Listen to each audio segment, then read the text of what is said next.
Welcome back to the Tales of St. Gwen. Today's story will be about the Space Wolves. And so to begin.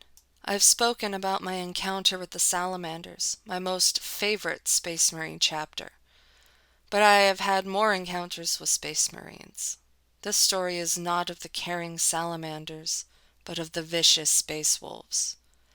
It was an uninhabited world full of large mountains that was constantly covered in snow and storm clouds. And I didn't want to be here any more than my commander or sisters. Even in my armor, I could feel the nip of the sub-zero temperatures as we walked from our landing zone. My commander had taken us from quiet contemplation in our sanctuary to this blizzard of a planet to follow a lead. Not even a lead. A whisper of something that could aid the Imperium. A whisper of where Leman Russ might have been for a singular moment. As we started to climb the mountain, the snow grew too deep for us to walk it alone, and we paused.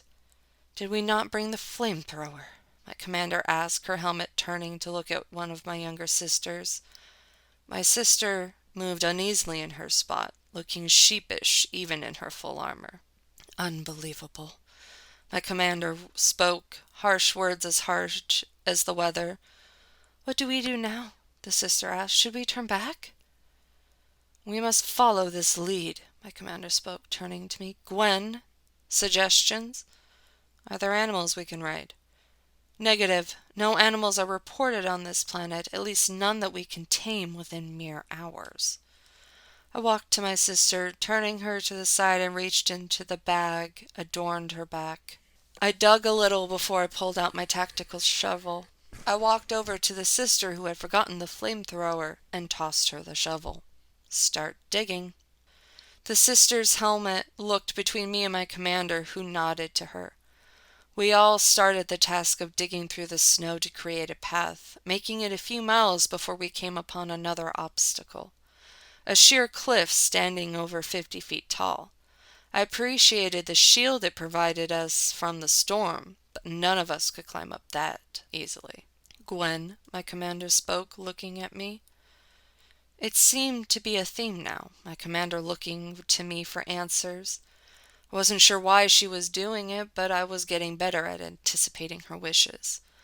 Without a second thought, I grabbed the grappling hook from my bag, connecting it to my rifle. I took my time lining up the shot before releasing it.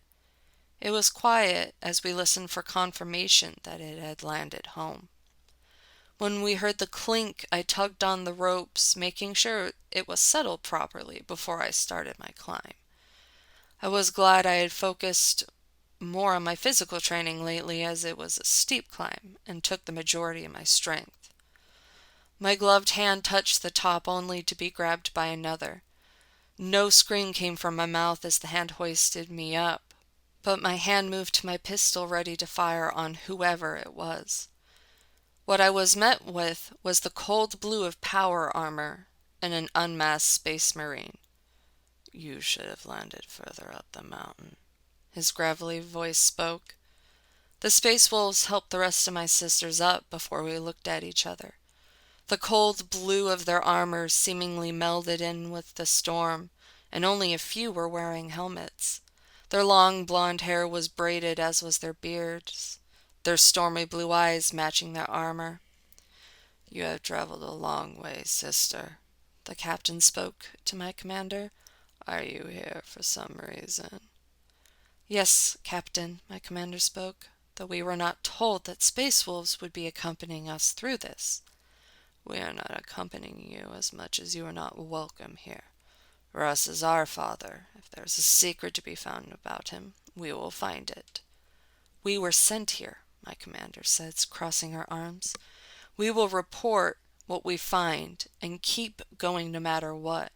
"You will do no such." "Enough," I said, going to stand next to my commander. "We want the same thing, to see if this snowy world has any trace of your Primarch. We can go together or separate, but we will both be looking for something." "You speak with conviction," the chaplain said, coming over. "I believe this is a good arrangement. More eyes, the better." The captain sneered, but agreed with the chaplain. Together we all moved up the snowy bank, getting near the coordinates we had been given. Once we arrived, we looked around, trying to see if anything was just laying around. My younger sisters were ready to give up, wanting to leave the cold, but I stopped as a Marine moved, his foot showing the ground underneath. "There," I said, pointing at the ground. My commander and the captain looked at the spot, seeing what I did. We worked against the storm, clearing off the snow as fast as it was falling. With the snow moved, we looked upon a darker area of the ground. "What is that?" the chaplain asked, looking at it. "A scar," I responded, kneeling down to touch it. "A scar?" the captain asked. "Yes, a scar. This planet was scarred by a strong and powerful warp presence." "Have you seen this before?" the chaplain asked, kneeling down across from me. "Many times. Mainly after a battle against unclean ones, but the cause is the same." "A warp scar," the chaplain spoke, moving his hand across the scar. "You are very knowledgeable about this. How old are you?" "Not as nearly as old as one would guess," I replied. "Here, feel here." The chaplain's hand moved to mine, feeling the ground. A long, thin divot, probably made by a sword. This intrigued the captain, who moved to come over to us. "A sword, you say?" "Yes, and perhaps some form of lightning." I pointed at the ground that seemed to spike out. "Can you tell how long ago this was made?" "Not without equipment, but we can observe the surroundings. Snow has had some time to build up, and the storms on this planet have patterns. There's been at least 2 storms, so about a year." "A year? This is useless," the captain thundered. "How did we not know about this sooner?" "The snow dampened the reading. What were you expecting? A map with a conveniently placed X on it?" "No, of course not. We were hoping this would give us some direction." "It is a direction," the chaplain said, looking at his Kaplan. "We just have to decipher it." "Agreed. Sisters, thank you for your aid. Allow us to take you back to your ship." Before my commander could take him up on that offer, a loud snarl was heard, and I turned to look at the path below us.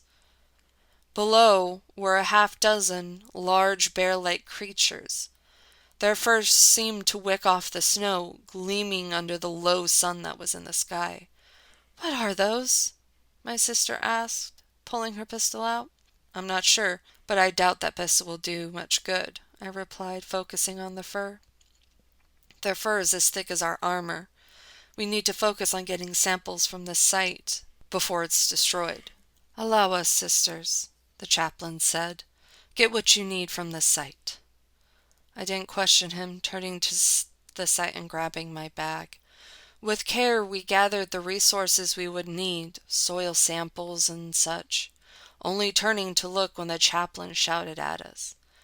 Turning just in time, I held my rifle up to block the bite of one of the bear-like creatures, grunting at its force. With a mighty bite, it snapped my rifle in half, and I rolled out of its way. My mind was working fast as the creature charged me, slashing my armor open as I dodged out of the way. The grunt I emitted overshadowed by the scream of the animal as it slid off the cliff. My commander ran over to me, helping me up, and observed my wounds. "Are you all right?" the chaplain asked. "I can feel the cold, but I will endure." The chaplain called in a rescue shuttle after that, and we all clambered aboard. Thank you for coming to this brief video on the Space Marines. If you liked it, please give it a like, comment down below, subscribe, and I will see you in the next one.